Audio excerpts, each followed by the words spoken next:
आज का अध्याय है साथियों, पूज्यवर के जीवन के रोचक क्षण।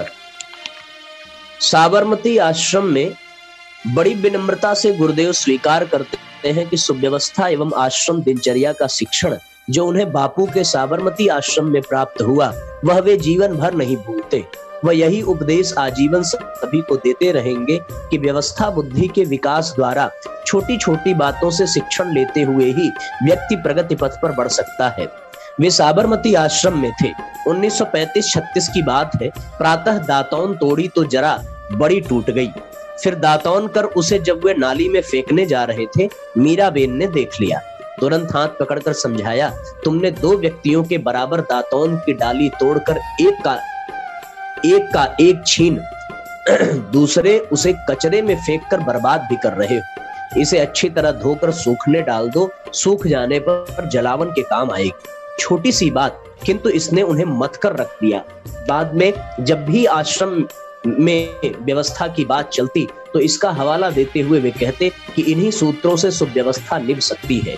जन जन के पैरों से बना यह आश्रम तभी अस्तित्व बनाए रखेगा जब तुम अपनी सूक्ष्म व्यवस्था बुद्धि ऐसी ही विकसित कर लोगे। दूसरा है, जो स्वयं सेवक वही मेरा परिजन। ब्रह्मवर्चस्व शोध संस्थान के सत्र चल रहे थे। विज्ञान दर्शन विद्या के कई विशेषज्ञों ने जो मिशन के कार्यकर्ता भी थे उसमें भाग लिया था। सत्र समापन पर पूज्य गुरुदेव का अंतिम प्रवचन हुआ जिसमें समस्त संकल्पनाओं पर प्रकाश डाला तथा इस पुनीत कार्य हेतु समर्पित कार्यकर्ताओं का आह्वान किया गया था। अगले ही दिन सत्र में आए एक रसायन शास्त्र के पोस्ट ग्रेजुएट ऊपर गुरुदेव से आज्ञा लेने जा पहुंचे। बोले, यही रहकर काम करना चाहता हूं। बार बार अपनी योग्यता की रट लगा रहे थे। गुरुदेव ने सारी बात सुनकर एक ही बात पूछी, तुम क्या काम करोगे ब्रह्मवर्चस्व में? उत्तर आया, मैं तो उपकरणों पर काम करूंगा। निदेशक महोदय के साथ काम कर उनको सहयोग दूंगा। गुरुदेव ने पूछा, कभी झाड़ू लगानी पड़ी, प्रयोगशाला की सफाई करनी पड़ी, पाखाने की धुलाई करनी पड़ी तो कर सकोगे?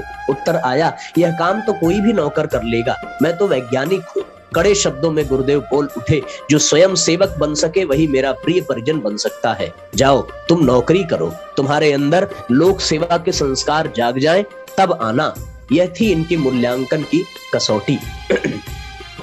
तीसरा प्रसंग, हास्य विनोद के क्षण। विवेक चूड़ामणि में आचार्य शंकर ने परम सिद्ध को आनंद का पिटारा कहा है। बच्चों जैसा निश्चल हंसता हंसाता विनोदी जीवन।